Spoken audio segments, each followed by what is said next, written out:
أن محمدا عبده ورسوله. أعوذ بالله من الشيطان الرجيم. بسم الله الرحمن الرحيم.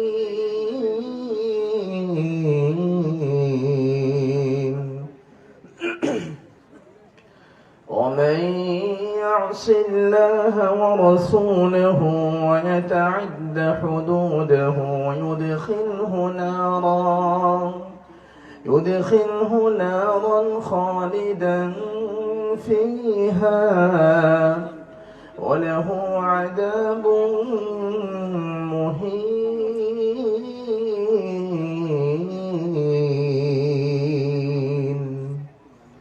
الحمد لله.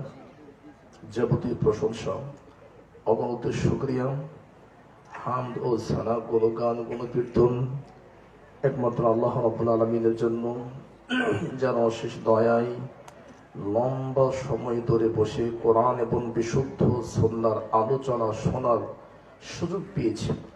সে আল্লাহর প্রশংসা করে মন ভরে শুকরিয়া আদায় করি। আলহামদুলিল্লাহ।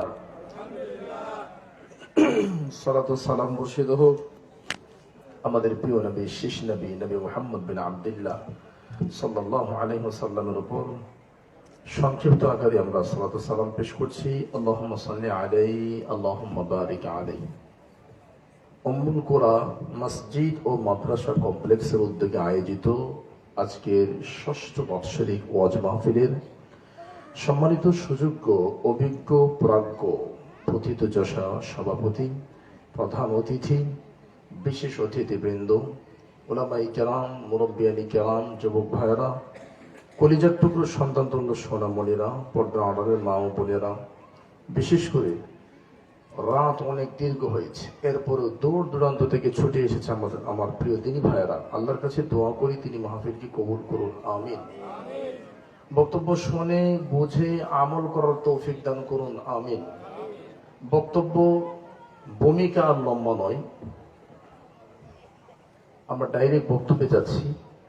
রাত অনেক বেশি হয়ে গেছে, যেখানে 11টায় বক্তব্য শেষ করার কথা সেখানে এখন 11টা বাজে। আলহামদুলিল্লাহ। তবে আল্লাহ শুকরিয়া, অথবা আপনাদের কৃতজ্ঞতা, আপনারা সত্যি অনেক ভালো মানুষ, ধৈর্য সহকারে বসে আছেন। আপনাদের ধৈর্যের ত্রুটি না ঘটিয়েই, আপনাদের রুচি থাকতেই, অধৈর্য হওয়ার আগেই আমরা আমাদের বক্তব্য গুছিয়ে নেব ইনশাআল্লাহ। আমার ভাইয়েরা, মাহফিল কমিটির পক্ষ থেকে আমাকে একটি গুরুত্বপূর্ণ বিষয় এবং আনকমন বিষয়, যে বিষয়ে আমি এর আগে কখনো কথা বলি নাই, আজকে নতুন বিষয়, স্পেশালি এটা একটা নতুন বিষয়। আর আমি আলহামদুলিল্লাহ মাহফিলে যাওয়ার আগে মাহফিল কমিটিকে বলি, কি বিষয় আপনারা পছন্দ করেন, কোনটা আপনাদের জন্য ভালো মনে হয়। কেন? মাহফিল কমিটি নতুন নতুন বিষয় দিলে পড়াশোনা করার সুযোগ হবে। মাহফিল কমিটির নতুন বিষয় না দিলে বক্তা অলস হয়ে যায়। কারণ নর্মালি বক্তারা দেখা যায় 3টা 4টা 5টা বিষয় মুখস্থ করে সারা বৎসর সারা সিজন ওটাই চালায়। তা আমিও যেহেতু মাঠে আছি, আলহামদুলিল্লাহ, যদি আপনারা নতুন নতুন বিষয় না দেন তাহলে আমিও অলস হয়ে যাব। তার মানে যদি ছাত্র ভালো হয়, শিক্ষক ভালো হতে বাধ্য। আর ছাত্র যদি খারাপ হয়, তিনে 10 হিসাব করে, তো শিক্ষক উল্টাপাল্টা হবে। তার মানে আলহামদুলিল্লাহ, মাহফিল কমিটিকে মোবারকবাদ, সুন্দর বিষয় দিয়েছে, নতুন বিষয়। সেটা কি? মুহাম্মদ সাল্লাল্লাহু আলাইহি ওয়াসাল্লামের অবাধ্যতার পরিণাম। যারা আল্লাহ এবং তার রাসূলকে মানে না, বিশেষ করে যারা মুহাম্মদ সাল্লাল্লাহু আলাইহি ওয়াসাল্লামকে মেনে নেয় না, এদের কি শাস্তি হবে, এটা হলো আলোচনার বিষয়। কথা কি বুঝতে পেরেছেন আপনারা? তাহলে মুহাম্মদ সাল্লাল্লাহু আলাইহি সাল্লামকে যারা মানে না, এদের কি কি শাস্তি হতে পারে? আমি মোটামুটি 31টা শাস্তি মোটামুটি নোট করেছি। তবে 31টা আজকে বলা সম্ভব হবে না, হয়তো বলতে পারবো, আপনারা ধারণ করতে পারবেন না। তো সাধ্যের ভিতরে আমি আপনাদের সামনে 18 থেকে 20টা শাস্তি, যারা মুহাম্মদ সাল্লাল্লাহু আলাইহি সাল্লামকে মেনে নেয় না, এদের ব্যাপারে 20 ধরনের শাস্তির কথা আমরা উল্লেখ করব। এক বাক্যে কয়েক সেকেন্ডে আমরা সেগুলো বলে দিচ্ছি, তারপরে বিস্তারিত আলোচনায় যাচ্ছি। বলেন, দলিল নাম্বার গুলো কোরআন কারীম 3 নম্বর পারা 13 নম্বর পৃষ্ঠা 3 নম্বর লাইন 3 নম্বর সূরা, সূরার নাম আলী ইমরান 31 নম্বর আয়াত। 2 কোরআন কারীম পারা নম্বর 3 পৃষ্ঠা নম্বর 13 লাইন নম্বর 4 সূরা নম্বর 3 সূরা আলী ইমরান আয়াত নম্বর 32। কি শাস্তি হবে শাস্তিগুলো একটু পরে বলছি। 3 কোরআন কারীম 4 নম্বর পারা 19 নম্বর পৃষ্ঠা 2 নম্বর লাইন 4 নম্বর সূরা 14 নম্বর আয়াত। কি শাস্তি হবে একটু পরে বলছি।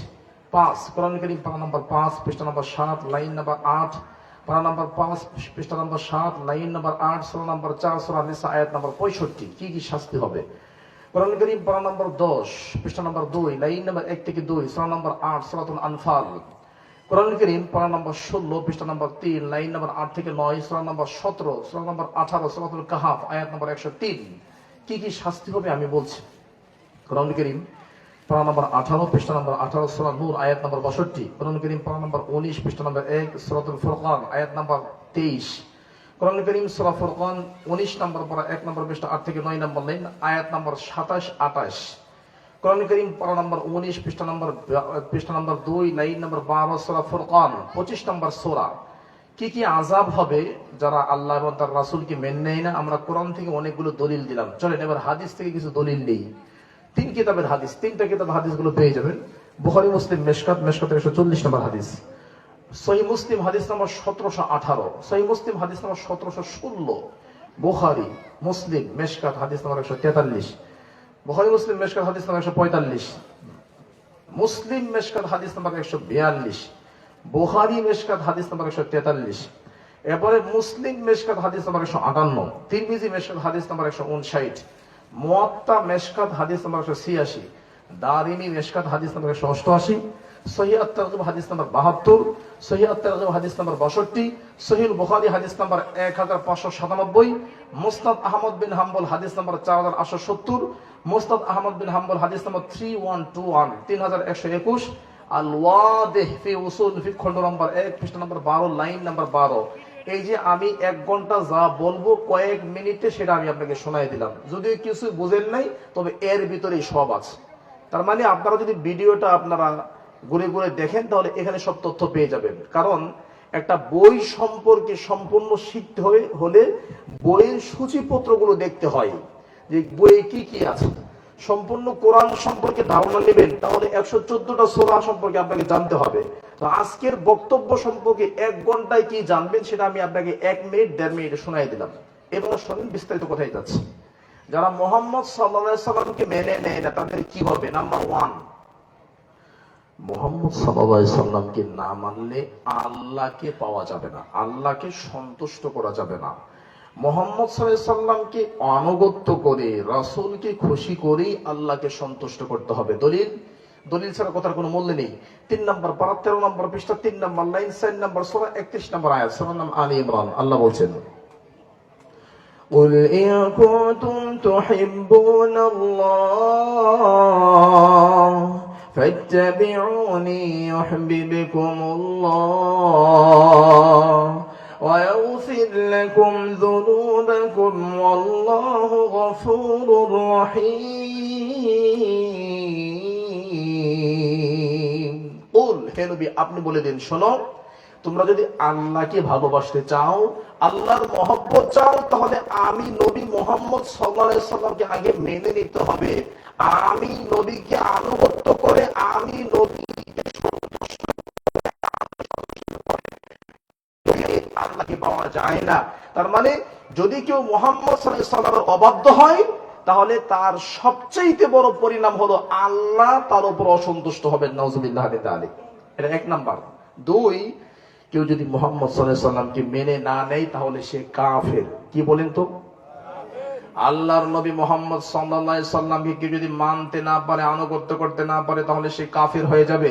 আমি বলি নাই, আল্লাহ বলছেন। দলিল কি? 3 নম্বর পারা 13 নম্বর পৃষ্ঠা 4 নম্বর লাইন 3 নম্বর সূরা 31 থেকে 32 নম্বর আয়াত। আল্লাহ বলছেন فَإِن تَوَلَّوْا فَإِنَّ اللَّهَ لَا يُحِبُّ الْكَافِرِينَ।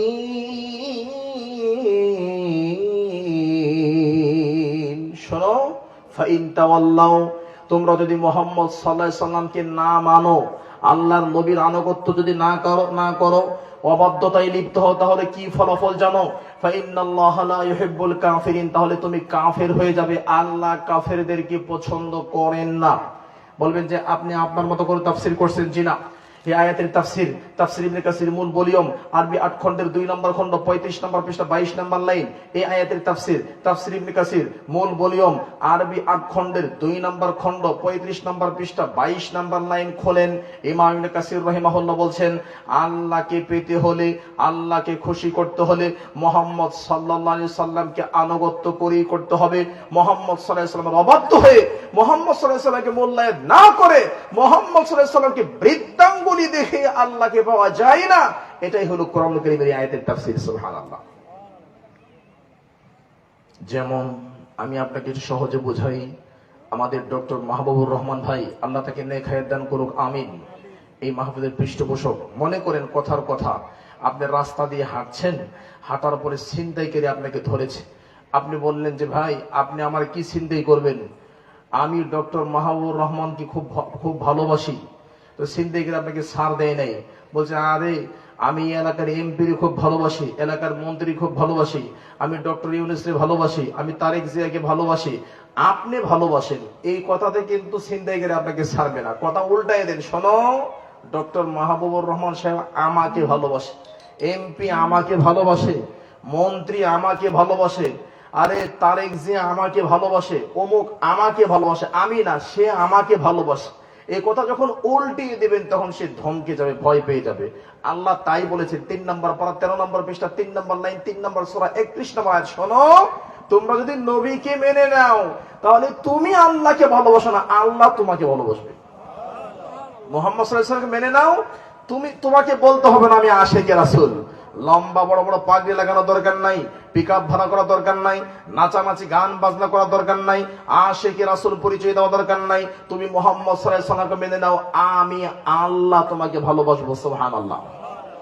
আবার ভাই, মুহাম্মদ সাল্লাল্লাহু আলাইহি ওয়াসাল্লামকে না মানলে কি হবে, তার 3 নম্বর শাস্তি, এটা আপনারা পেয়ে যাবেন কোরআন কারীম পারা নম্বর 4 পৃষ্ঠা নম্বর 19 লাইন নম্বর 2, 4 নম্বর পারা 19 নম্বর পৃষ্ঠা 2 নম্বর লাইন 4 নম্বর সূরা 14 নম্বর আয়াত। আল্লাহ বলছেন, ومن يعص الله ورسوله ويتعد حدوده يدخله نارا خالدا فيها وله عذاب مهين। তাহলে 4 নাম্বার মুহাম্মদ, 3 নাম্বার মুহাম্মদ সাল্লাল্লাহু আলাইহি ওয়াসাল্লামকে না মানলে 3 নাম্বার শাস্তি কি হবে? যদি কেউ আল্লাহ এবং তার রাসূলকে মেনে না নেয়, ইউদখিলহু নারা, আল্লাহ তাকে জাহান্নামে দিবেন, খালিদান ফিহা, ওই লোক সারা জীবন জাহান্নামে থাকবে, নাউযুবিল্লাহি মিন যালিক। 4 নাম্বার ওয়ালাহু আযাবুম মুহিন, জাহান্নামে তার জন্য অপমানজনক, লাঞ্ছনাকর, অপমানজনক, খুব নিকৃষ্ট, নোংরা, পচা শাস্তি তার জন্য থাকবে। আমার ভাই, আলোচনার বিষয় মুহাম্মদ সাল্লাল্লাহু আলাইহি সাল্লামকে না মানার বা অবাধ্যতার ফলাফল, পরিণাম কি হবে? আমি 4টা পরিণাম বললাম। 5 নাম্বার পরিণাম ভালো করে খেয়াল করেন, যারা মুহাম্মদ সাল্লাল্লাহু আলাইহি সাল্লামকে মেনে নেয় না তাদের ঈমান পরিপূর্ণ হবে না। যারা আল্লাহর নবীকে মেনে নিতে পারে নাই, মনে প্রাণে যারা মুহাম্মদ সাল্লাল্লাহু আলাইহি সাল্লামকে মানতে পারে না, তাদের ঈমান পরিপূর্ণ হবে না। দলিল কি? কোরআন কারীম পারা নম্বর 5 পৃষ্ঠা নম্বর 7, 5 নম্বর পারা 7 নম্বর পৃষ্ঠা 8 থেকে 9 নম্বর লাইন 4 নম্বর সূরা 65 নম্বর আয়াত। আল্লাহ বলেন, فلا وربك لا يؤمنون حتى يحكموك فيما شجر بينهم ثم لا يجدوا في أنفسهم حرجا مما قضيت ويسلموا تسليما। আল্লাহ বলছেন, ফালা ওয়া রাব্বিক, না না না, তোমরা ঈমানদার হতে পারবে না, কশিন কালেও তোমরা ঈমানদার হতে পারবে না, কিয়ামত পর্যন্ত তোমরা ঈমানদার হতে পারবে না যতক্ষণ পর্যন্ত তোমরা মুহাম্মদ সাল্লাল্লাহু আলাইহি সাল্লামকে কোনো মন্তব্য ছাড়াই মানতে না পারবে। এই ফোনটা কার? বাবা ফোন আসছে। তাহলে আমার ভাই, 6 নাম্বার পরিণতি, মুহাম্মদ সাল্লাল্লাহু আলাইহি সাল্লামকে মানতে না পারলে কি হবে? মোহাম্মদ সাল্লাল্লাহু আলাইহি সাল্লামকে মানতে না পারলে আল্লাহ নিজে নিজের নামে কসম করেছে। আল্লাহ বলছে, শোনো, আমি আল্লাহ আমার নামে কসম করে বলছি, না না না, কোশ্চেন কালেও না, তোমরা ইমানদার হতে পারবে না যদি মোহাম্মদ সাল্লাল্লাহু আলাইহি সাল্লামকে 100% মানতে না পারো। তার মানে কেউ যদি আল্লাহর নবীর অবাধ্য হয় তাহলে সে জিন্দেগিতে ইমানদার হতে পারবে না। এই আয়াতের তাফসীর ইবনে কাসির মূল ভলিউম আরবি 8 খণ্ডের 3 নম্বর খণ্ড 4 নম্বর সূরা সূরা নিসা 65 নম্বর আয়াত খোলেন। এই আয়াতের তাফসীরে বলা হয়েছে, রাসূল সাল্লাল্লাহু আলাইহি সাল্লামের কাছে দুজন ব্যক্তি আসলেন বিচার নিয়ে। মোহাম্মদ সাল্লাল্লাহু আলাইহি সাল্লামের কাছে দুজন ব্যক্তি আসলেন বিচার নিয়ে। বিচার কি? ক্ষেতের মধ্যে কে পানি দিবে আগে পরে। মোহাম্মদ সাল্লাল্লাহু আলাইহি সাল্লাম দুজন ব্যক্তির কথা শুনলেন, কারণ রাসূল সাল্লাল্লাহু আলাইহি সাল্লাম বলেন, লা ইয়াকদিয়ান্না হাকামান বাইনা ইসনাইনি ওয়া হুয়া গাদবান, রাগান্বিত অবস্থায় দুজনের মধ্যে বিচার করা যাবে না।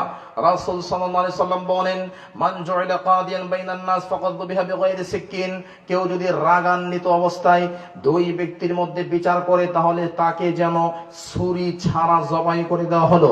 সহিহ বুখারী 660 নম্বর হাদিস। এখান থেকে প্রমাণিত হয় মুহাম্মদ সাল্লাল্লাহু আলাইহি সাল্লাম রাগ করে বিচার করেন নাই।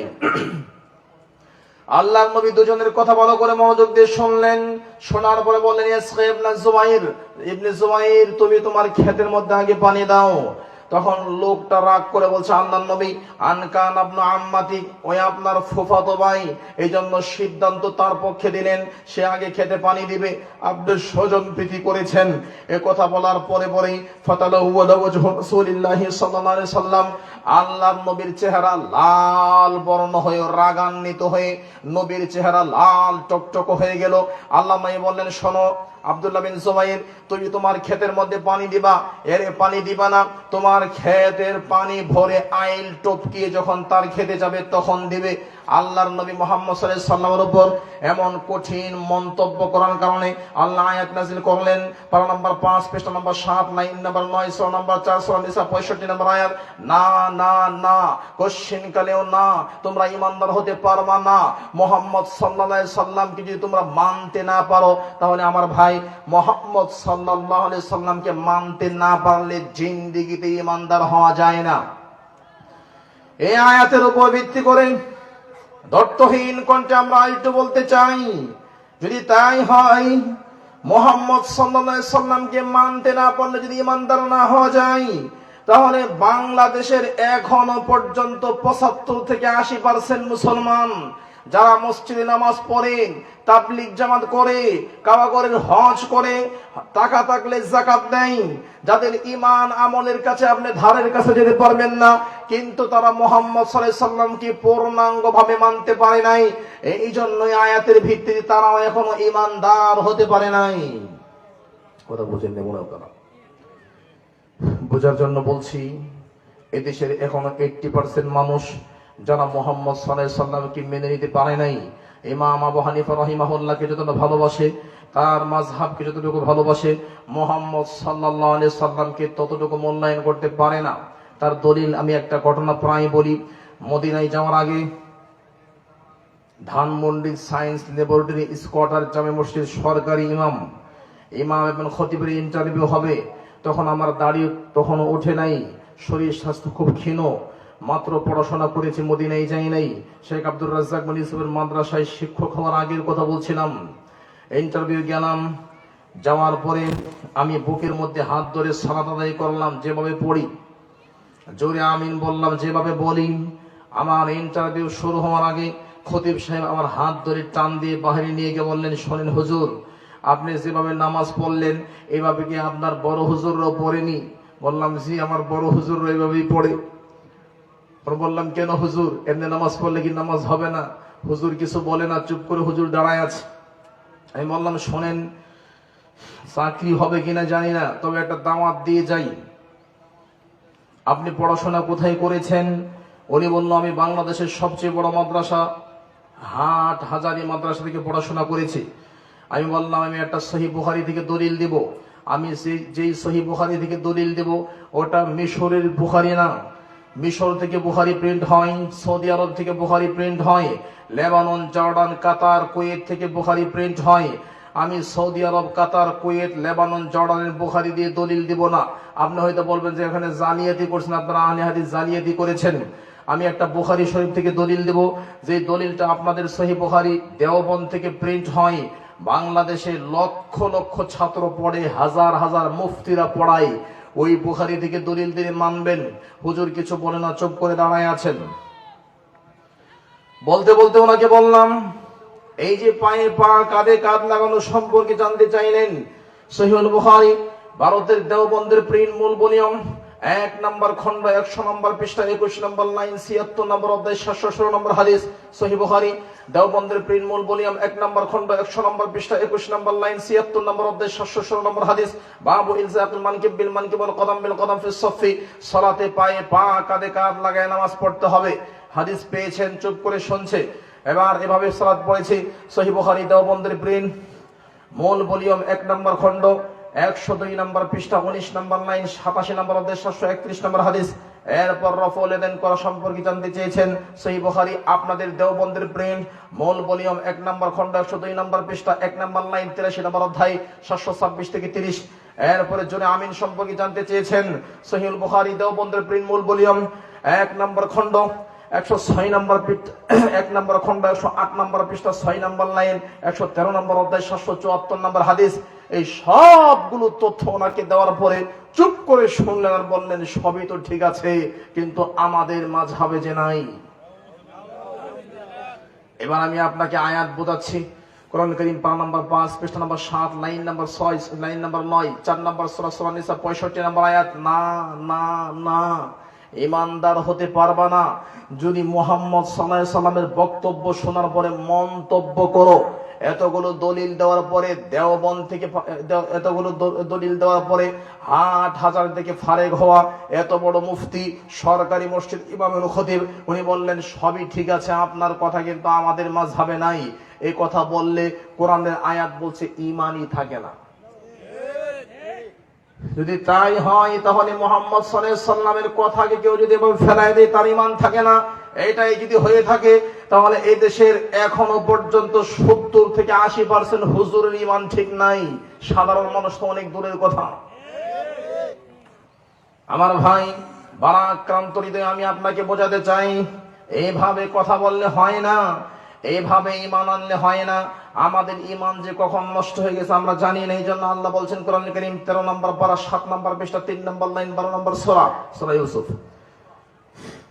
وَمَا يُؤْمِنُ أَكْثَرُهُم بِاللَّهِ إِلَّا وَهُمْ مُشْرِكُونَ।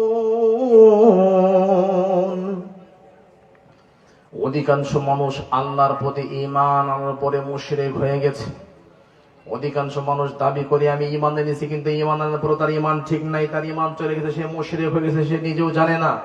আমার ভাই, এটাই যদি হয়ে থাকে, বাংলাদেশে এরকম হাজার হাজার, লাখ লাখ, কোটি কোটি, কোটি কোটি, লাখ লাখ মুফতি আছে, যে মুফতিগুলো মুহাম্মদ সাল্লাল্লাহু আলাইহি ওয়াসাল্লামের হাদিস নিয়ে মজা করে, ঠাট্টা করে আসেন নেই। আল্লাহর নবী মুহাম্মদ সাল্লাল্লাহু আলাইহি ওয়াসাল্লামের হাদিস নিয়ে কেউ যদি ঠাট্টা করে, মজা করে, মজা করতে দেরি হবে, বেঈমান, কাফের, মুশরিক হতে দেরি হবে না।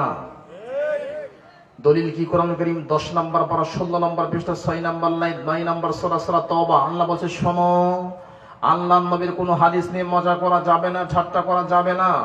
অসংখ্য মসজিদ আছে, মসজিদের মধ্যে লিখে দেওয়া আছে এখানে লা মাযহাবীদের প্রবেশ নিষেধ, এখানে জোরে আমিন বলা যায় না। জোরে আমিন বললে আপনার দিকে এমন ভাবে তাকায় থাকে, মনে হয় আপনি নতুন শরীয়ত নিয়ে আকাশ থেকে এসেছেন, নাউজুবিল্লাহ। তার এই তাকানো দেখে, তার চোখের স্টাইলই মনে হয় সে এই সুন্নতকে মানে না, সুন্নতকে বিশ্বাস করে না, সুন্নতটাকে সে ঘৃণা করছে। যদি এটাই হয় তাহলে তার বেঈমান হয়ে গেছে, ঈমান তার ভিতরে নাই। আমার ভাই, মুহাম্মদ সাল্লাল্লাহু আলাইহি সাল্লামকে না মানার অনেকগুলো পরিণতি, নিকৃষ্ট নোংরা পরিণতির মধ্যে একটা হলো, ভালো করে খেয়াল করেন, যারা মুহাম্মদ সাল্লাল্লাহু আলাইহি সাল্লামকে মানে না তারা কাপুরুষ। কি তারা বলেন তো? আল্লাহর নবীকে না মানলে কাপুরুষ হয়ে যাবে। আমি বলি না, আল্লাহ বলছেন 10 নম্বর পারা, 2 নম্বর পৃষ্ঠা, 9 নম্বর সূরা সূরা আনফাল, 8 নম্বর সূরা সূরা আনফাল। আল্লাহ বলছেন, وَأَطِيعُوا اللَّهَ وَرَسُولَهُ وَلَا تَنَازَعُوا فَتَفْشَلُوا। শোনো, আল্লাহকে মানো, রাসূলকে মেনে নাও, আল্লাহকে মেনে নাও। যদি আল্লাহর রাসূলকে না মানো ফাতাফশালু, তাহলে তোমরা কাপুরুষ হয়ে যাবে, তোমাদের মধ্যে ভয় ভীতি ঢুকে যাবে। যেমন আমাদের মধ্যে ভয় ভীতি আছে না নেই? দুই দল, দুজনের মাথার মধ্যে টুপি আছে, মাথার মধ্যে পাগড়ি আছে, মুখের মধ্যে দাড়ি আছে। মাথায় কি সুন্দর টুপি, মাথায় কি সুন্দর পাগড়ি, মুখে কি সুন্দর দাড়ি। তাদের চেহারা আপনার চেয়ে অনেক সুন্দর। মুখ দিয়ে ইকরামুল মুসলিমিন, আরো কত সুন্দর সুন্দর কথা বের হয়। কিন্তু টঙ্গীর মাঠে দুজনের হাতেই বড় বড় হকি স্টিক আছে, বড় বড় লাঠি আছে। দুজন দুজনকে মারছে, যে যারে মারছে সেই বলছে আমি জান্নাতে চলে যাব। এরকম কাপুরুষ দুনিয়াতে আছে না নেই? কেন? মুহাম্মদ সাল্লাল্লাহু আলাইহি সাল্লামের সুন্নতকে অপমান করেছে। রাসূল সাল্লাল্লাহু আলাইহি সাল্লামের নাফরমানি করার কারণে গজব শুরু হয়েছে। এটা ৬-৭ নাম্বার আযাব। আল্লাহর নবীকে অপমান করলে, নবীর সুন্নাহকে বাদ দিয়ে, আল্লাহর শরীয়তকে বাদ দিয়ে মন ঘরার দাওয়াত দিলে ওই দাওয়াত আল্লাহর কাছে যাবে না। ওই দাওয়াত বাংলার মাটিতে পড়ে থাকবে।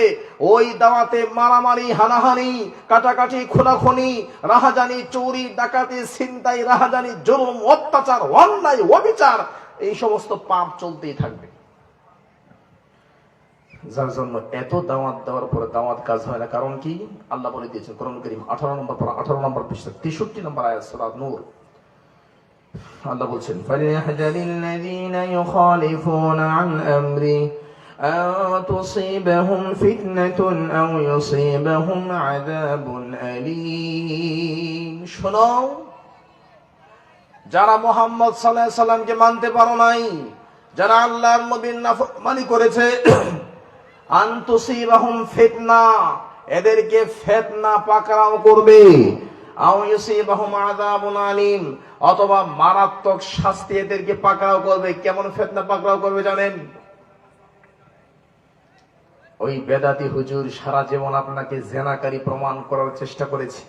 লা মাযহাবিরা, মসজিদের মধ্যে নারীদেরকে ভোগ করার জন্য নিয়ে যায়, নাউযুবিল্লাহি মিন যালিক। এই কথা দেড়বাটারি মৌলবীর মুখ দিয়ে বের হয় নাই। লা মাযহাবিরা, সালাফি আহলে হাদিসরা মহিলাদেরকে মসজিদে নিয়ে যায় ভোগ করার জন্য, নাউযুবিল্লাহ। এই কথা যখন তার জবান দিয়ে বের হয়েছে, আল্লাহ তখন তাকে অপমানিত করেছেন।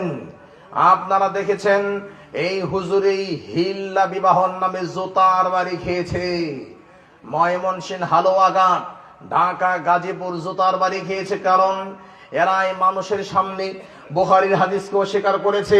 আল্লাহর ঘর কাবাতে এখনো, মসজিদে মহিলাদের জায়গা আছে, মসজিদে নববীতে এখনো জায়গা আছে। সৌদি আরবের অসংখ্য মসজিদের মধ্যে এখনো মহিলাদের জায়গা আছে। কিন্তু এই দেড় বাটারি মৌলবীরা যখন আপনাদেরকে অপমান করার চেষ্টা করেছে, আন তুসিবাহুম ফিতনা, ফিতনা তখন তাকেই পাকড়াও করেছে।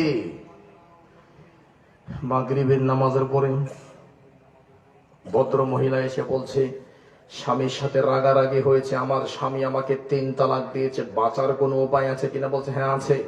ইশারের নামাজ পড়ায় আপনাকে বাঁচাচ্ছি, থামেন। ইশারের নামাজ পড়ায় ইমাম সাহেব মুয়াজ্জিনকে বলছে মসজিদে তালা লাগাও, ভিতর দিয়ে লাগাও, বাহির দিয়ে লাগাও, লাগায়া তারপর তুমি গেটের সামনে দাঁড়ায় থাকো। মহিলাকে ভিতরে নিয়ে গিয়ে মহিলার সাথে নতুন করে বিবাহ করেছে, হিল্লা বিবাহ। মহিলাকে বুঝিয়েছে আমার সাথে বিয়ে বসতে হবে। মহিলা ভদ্র মহিলা, বাচ্চা কাচ্চা আছে, যা বলবে তাই শুনতে হবে। কারণ হুজুর তো আল্লাহর ওলি, জান্নাত থেকে পালায় আসছে। বাংলাদেশের হুজুর এগুলা সব আল্লাহর ওলি, নাউযুবিল্লাহ। বাংলাদেশের ঢাকার রাজধানীতে যত অলি গলি আছে, ভণ্ড যত অলি আছে, যত গলি আছে ঢাকা শহরে, এই সব হলো শয়তানের অলি। ঢাকাতে যেমন গলির অভাব নাই, এরকম বাংলাদেশের অলির অভাব নাই। বাংলাদেশের অলি কেমনে? যত মদ খাওয়া যায় তত বড় আল্লাহর অলি হওয়া যায়, আছে না নেই? আমার ভাই, এই ভণ্ড হুজুর যখন বলে ফেললো এই কথা, তখন ভদ্র মহিলা তার সাথে বিবাহ বন্ধনে আবদ্ধ হলো। বিবাহ বন্ধনে আবদ্ধ হওয়ার পরে মসজিদের সিঁড়ির মধ্যে মহিলার সাথে জেনা করেছে, বাসর রাত করেছে, নাউযুবিল্লাহি মিন যালিক। কেন এই ঘটনা কেন বললাম? 18 নম্বর পৃষ্ঠা 63 নম্বর আয়াত, 62 থেকে 63 নম্বর আয়াত সূরা নূর। আল্লাহ বলছে আনতুসিবাহুম ফিতনা, তাদেরকে ফিতনা পাকড়াও করবে। এটা বড় ফিতনা। এরা সালাফি আহলে হাদিসদেরকে ফিতনায় ফেলে থেকে নিজেই ফিতনার মধ্যে পড়ে গেছে। আমার ভাই, আপনাদের কষ্ট হচ্ছে? লিল্লাহি তাকবীর। তাহলে চলেন 8 নাম্বার, মুহাম্মদ সাল্লাল্লাহু আলাইহি সাল্লামকে না মানলে 8 নাম্বার কি হবে? 8 নাম্বার যে আমলগুলো আপনি করবেন, কোন আমল আল্লাহ ওজনই করবেন না, আগে ফেলাই দিবেন। কথা বুঝেন নাই? আপনি বাইং মাছ নিয়ে গেছেন 1400 টাকা দিয়ে, আপনার বউ খুব পছন্দ করে। বাইং মাছ আপনার বউ খুলেই দেখে নাই, ব্যাগ খুলেই নাই, আগেই আপনার চেহারার মধ্যে ফেলাই দিছে। বউরে তালাক দেবেন, নানি শাশুড়ি দাদি শাশুড়ি সব তালাক, কারণ মিজাজ তো এখন মিজাজ নাই। এত কষ্ট করে বাইং মাছ নিয়ে গেলাম, তুমি পছন্দ করে দেখলাই রে ফেলাই দিছো। ওজন তো দূরের কথা, দেখা তো দূরের কথা, কত খারাপ লাগবে, অপমান লাঞ্ছনাকর মনে হবে। ভালো করে খেয়াল করেন, আপনি মুহাম্মদ সাল্লাল্লাহু আলাইহি সাল্লামকে বাদ দিয়ে যত আমল করবেন সব আমল আল্লাহ ফেলাই দিবেন। নাউজুবিল্লাহ মিন যালিক। দলিল 19 নম্বর পারা 1 নম্বর পৃষ্ঠা, এবং 16 নম্বর পারা 3 নম্বর পৃষ্ঠা। আল্লাহ বলছেন وَقَدِمْنَا إِلَى مَا عَمِلُوا مِنْ عَمَلٍ فَجَعَلْنَاهُ هَبَاءً مَنثُورًا। যারা এইভাবে মুহাম্মদ সাল্লাল্লাহু আলাইহি সাল্লামকে মূল্যায়ন না করে যারা আমল করে, যারা বেদাতে আমল করে, আল্লাহর নবীকে অপমান করে, আমি আল্লাহ তাদের আমল নামাগুলো বিক্ষিপ্ত নিক্ষিপ্ত ধুলোয় পরিণত করব। ফালা নুকিমু লাহুম ইয়াউমাল কিয়ামাতি ওয়াজনা, কিয়ামতের দিন আমি এগুলো ওজনই করব না। আমার ভাই, 9 নাম্বার শাস্তি, 9 নাম্বার পরিণতি।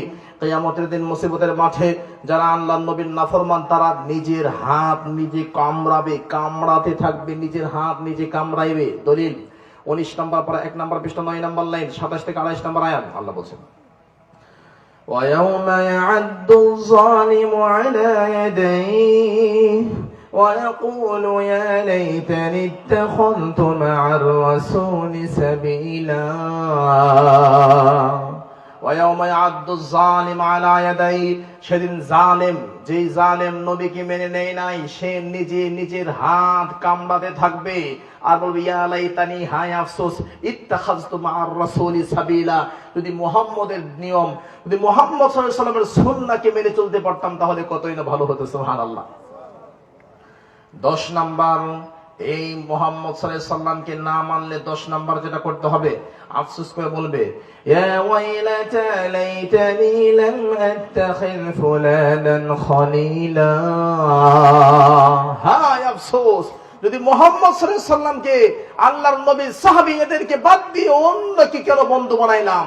এদেরকে বাদ দিয়ে যদি দ্বীনের পথে থাকতাম, নবীর পথে যারা চলে এদেরকে বন্ধু বানাইতাম তাহলে কতই না ভালো হতো। সুবহানাল্লাহ। কষ্ট হচ্ছে না তোমাদের? 11 নম্বর শাস্তি আমার ভাই, মুহাম্মদ সাল্লাল্লাহু আলাইহি সাল্লামকে না মানলে 11 নম্বর পরিণতি, যারা আল্লাহর নবীকে মেনে নেয় না, তারা প্রবৃত্তিকে আল্লাহ বানায় দিয়েছে, মানে মন যা চায় এটাই এদের আল্লাহ। নাউজুবিল্লাহ বলবেন না? 19 নম্বর পর 2 নম্বর পৃষ্ঠা 12 নম্বর লাইন আল্লাহ বলছেন أَرَأَيْتَ مَنِ اتَّخَذَ إِلَٰهَهُ هَوَاهُ أَفَأَنتَ تَكُونُ عَلَيْهِ وَكِيلًا। أَرَأَيْتَ مَنِ اتَّخَذَ إِلَٰهَهُ هَوَاهُ, আল্লাহ নবী দেখেছেন যারা প্রবৃত্তিকে মানে, যারা নবীকে মানে না, মন যা তাই মানে। শবে বরাতের রাত্রিতে 100 রাকাত নামাজ, আর লাফালাফি করা, কান্দাকান্দি করা, হালুয়া রুটি বানানো, এই রাত্রিতে গোসল করলে শরীর থেকে পানি পড়লে পাপ মাফ হয়ে যায়, এই রাত্রিতে দলবদ্ধভাবে কবর জিয়ারত করতে হয়, এই রাত্রিতে কানা দাজ্জাল, ডক্টর এনায়েতুল্লাহ আব্বাসী বলেছে এই রাত্রিতে নাকি কোরআন নাযিল হয়েছে। নাউজুবিল্লাহ মিন যালিক।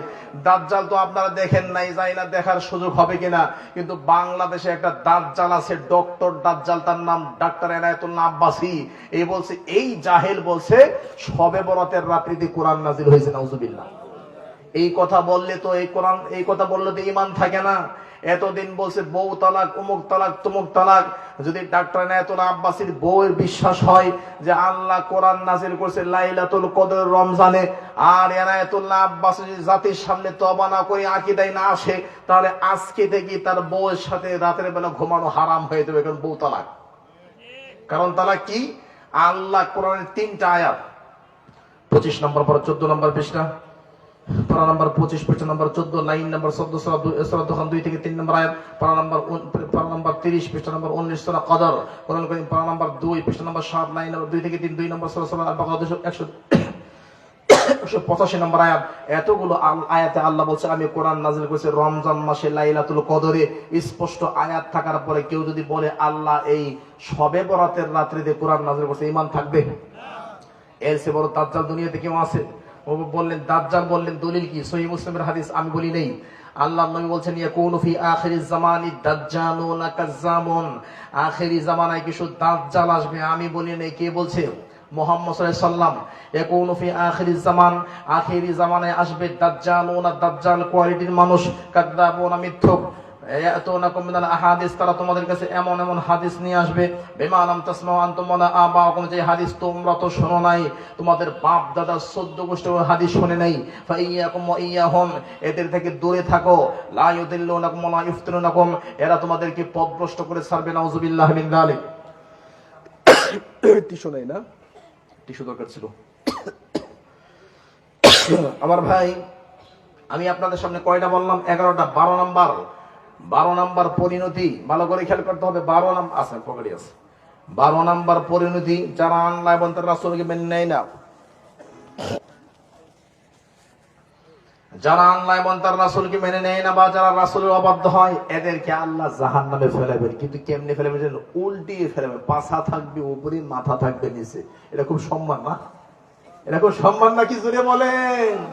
পাছা থাকবে উপরে, মাথা থাকবে নিচে। এটা হলো যারা রাসূলের নাফরমানি করে। দলিল কি? কোরআন কারীম 22 নম্বর পারা নাম্বার 22 পৃষ্ঠা নাম্বার 6, লাইন নাম্বার 6, পারা নাম্বার 22 পৃষ্ঠা নাম্বার 6, লাইন নাম্বার 6, সূরা নাম্বার 33 আয়াত নাম্বার 66। আল্লাহ বলেন ইয়াউমা তুকাল্লামু ওজুহুহুম ফিন-নার ইয়াকুলুনা ইয়া লাইতানা আতা'না আল্লাহ ওয়া আতা'না আর-রাসূলা। সেদিন তাদেরকে উল্টিয়ে মাথা নিচে নিতম্ব উপরে এভাবে উল্টিয়ে তাদেরকে জাহান্নামে ফেলানো হবে। তখন এই নাফরমানরা বলবে ইয়া লাইতানা, হায় আফসোস, আতা'না আল্লাহ ওয়া আতা'না আর-রাসূলা, যদি দুনিয়াতে আল্লাহ এবং রাসূলকে মানতে পারতাম তাহলে কতই না ভালো হতো।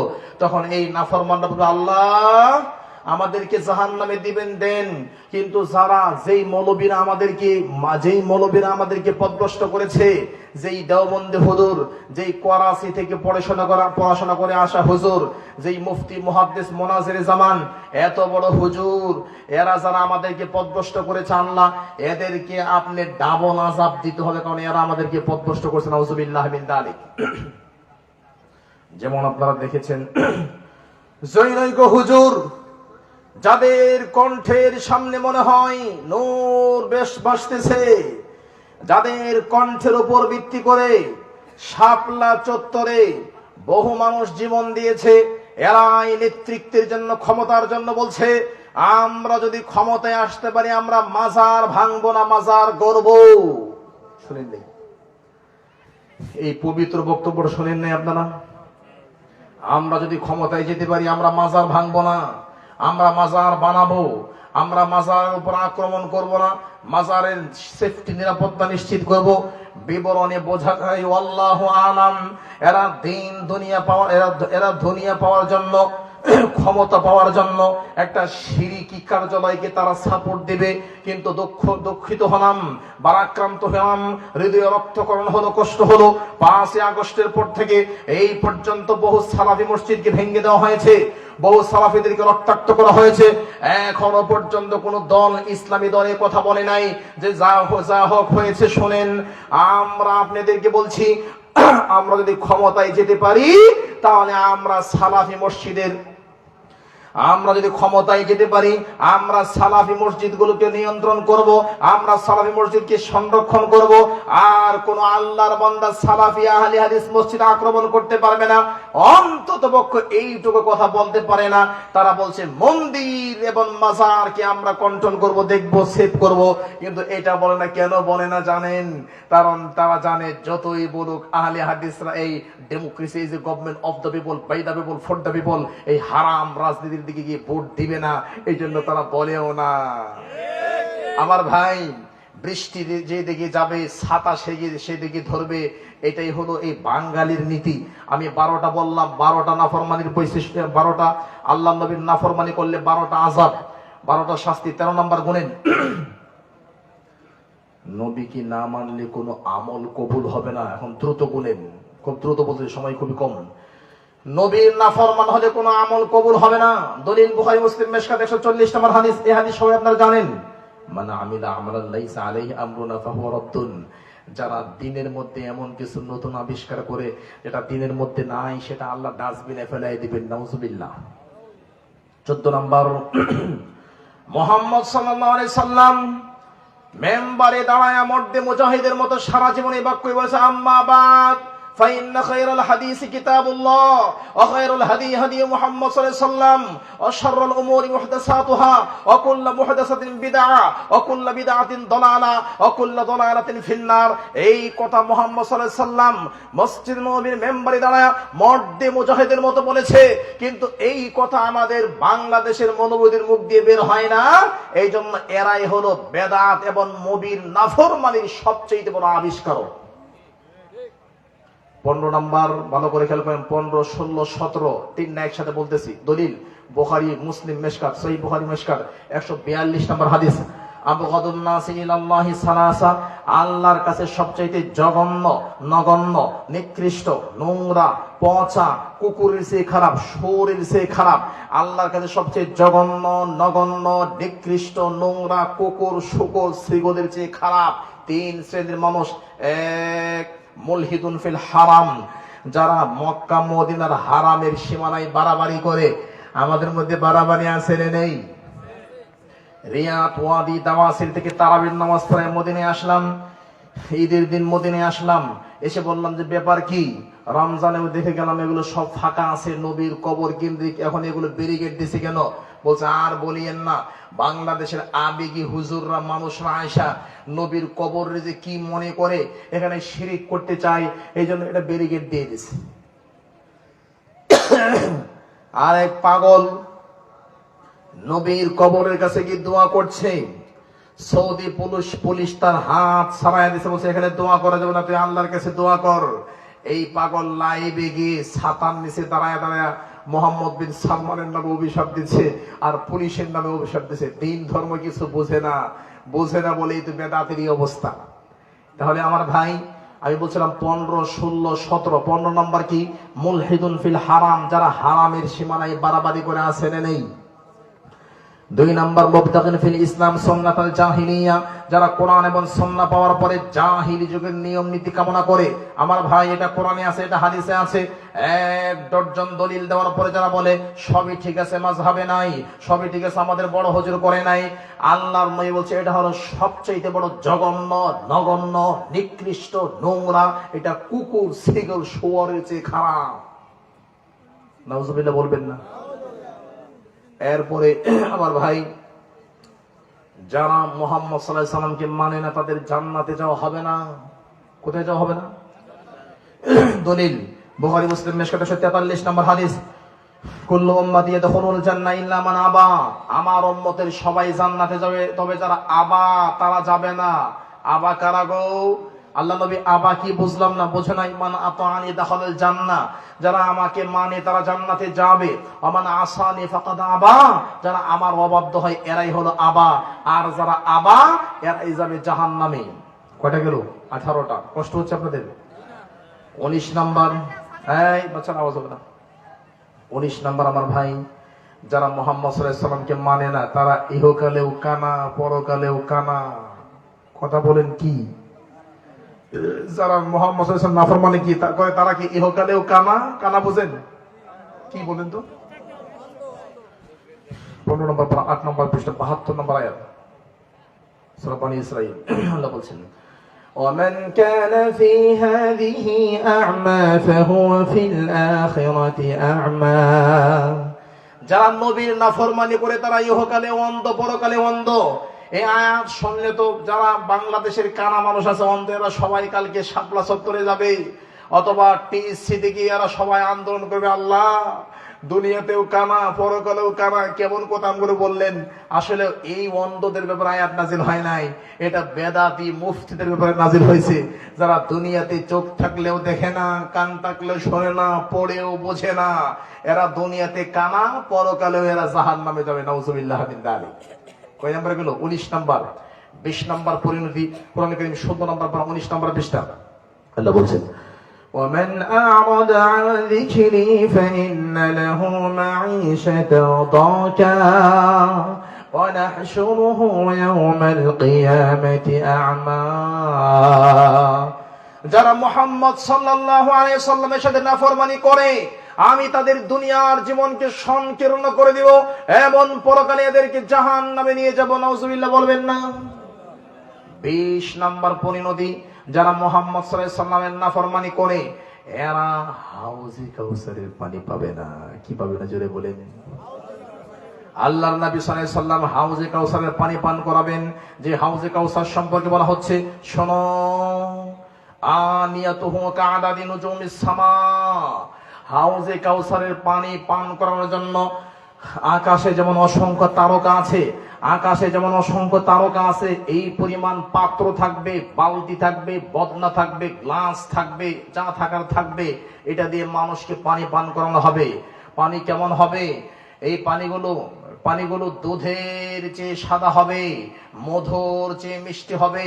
মানসারি বা যারা একবার পান করবে, কিয়ামত পর্যন্ত আর জিন্দেগিতে তারা তৃষ্ণার্ত হবে না। এই বেদাতীরা যাবে খাওয়ার জন্য, আল্লাহ নবী খাওয়াইতে চাইবেন, নেও নেও নেও খাওয়াইতে চাইবেন, তখন পিছন দিক থেকে বলে, নবী কারে খাওয়াইতেছেন? আপনি কি জানেন এরা কারা? আমি শেষ করে দিচ্ছি, আপনাদের কষ্ট হবে, এটাই শেষ। 12টা বেজে গেছে, অনেকে বলতেছে, আমার কিছু করার নেই, 10টায় দিলে 11টায় শেষ, ফিনিশ। আমি 32টা পয়েন্ট 31টা পয়েন্ট রেডি করে নিয়েছি, মাত্র 20টা বললাম, তাও খুব দ্রুত। আমার ভাই এটাই লাস্ট পয়েন্ট, কারণ 12টা বেজে গেছে। এখান থেকে অনেক দূর থেকে আমাদের হুমায়ুন ভাই আর অনেকে অনেক দূর থেকে আসছে আমার ভাইয়েরা। আমার ভাই এই জন্য লম্বা করছি না। 31টা পয়েন্ট আমি আমার ভাই ডক্টর মাহবুবুর রহমান হাফিজাহুল্লাহ যে বিষয় দিয়েছিলেন, রাসূলের নাফরমানের পরিণাম, আমি 31টা পয়েন্ট নিয়ে আসছিলাম, 20টা পয়েন্ট বললাম, আরো 11টা পয়েন্ট আছে, যদি আল্লাহ কোনদিন বাঁচায় রাখে আবার এই বক্তব্য রিপিট হবে, 31টা পয়েন্টই বলবো। লাস্টের পয়েন্টটা কি বললাম? যারা মুহাম্মদ সাল্লাল্লাহু আলাইহি ওয়াসাল্লাম নাফরমানি করে, জিন্দেগিতে এরা হাউজে কাউসারের পানি পান করতে পারবে না। এর চাইতে বড় অপমান কি কাছে যাবে? মনে করেন আজকের তাবারক আছে, তাবারকের জন্য সিরিয়াল ধরাইছে, সবাই পাইছে, আপনি অনেক আশা করে বসে আছেন, লাস্টে গিয়ে আপনি পান নাই, কেমন লাগবে? খুব খারাপ লাগবে, তাই না? খুব খারাপ লাগবে। আপনাদের দাওয়াতি মেহমান, তাই খারাপ লাগছে। ওরা যাবে খাবার জন্য, ওরাও যাবে সিরিয়াল ধরে যাবে খাওয়ার জন্য, নবী দিতে চাইবে, তখন বলে, আল্লাহ নবী আপনি কি জানেন এরা কি করেছে? কি করেছে? আপনার মৃত্যুর পরে এরা আপনার দিন ধর্মকে বিকৃত করেছে। তখন সোহকান সোহকান, যাও যাও, এখান থেকে চলে যাও। লিমান খাইয়ারা বাদি, যারা আমার দিনকে পরিবর্তন করেছে তারা এখান থেকে বিদায় হয়ে যাও। তারাকতু ফীকুম আমরাইন লান তাদিল্লু মা তামাসসাকতুম বিহিমা কিতাবুল্লাহ ওয়া সুন্নাতি রাসূলি। I am living for you two things, the Quran and the Sunnah. The Sunnah is the second source of Islamic knowledge. আমি তোমাদের কাছে দুইটা জিনিস রেখে গিয়েছিলাম, কিয়ামত পর্যন্ত এই দুইটা জিনিস ধারণ করতে পারলে পথভ্রষ্ট হতে না, এখান থেকে দূর হয়ে যাও। নাউজুবিল্লাহ মিন যালিক। আমার ভাই, মুহাম্মদ সাল্লাল্লাহু আলাইহি ওয়াসাল্লামের নাফরমানি করার 31টা পরিণতির মধ্যে 20টা বললাম। আল্লাহ আমাকে, আপনাকে, সবাইকে এই পরিণতির ডেঞ্জারাস অবস্থা থেকে আল্লাহ আমাদেরকে রক্ষা করুক, আমিন। আল্লাহ নবীর 100% অনুসরণ করে নবীর সাথে যাতে জান্নাত থাকতে পারে, আল্লাহ সেই তৌফিক দান করুন, আমিন। আমার ভাই, আমরা দোয়া করি, বিশেষ করে আমাদের উম্মুল কোরআন মসজিদ ও মাদ্রাসা কমপ্লেক্স, আপনারা যারা এখনো কিছু দান করবেন, করতে চাচ্ছেন, করতে পারেন, 2-3 মিনিট। যারা আমার হাতে কিছু দিবেন, দিতে পারেন, কারণ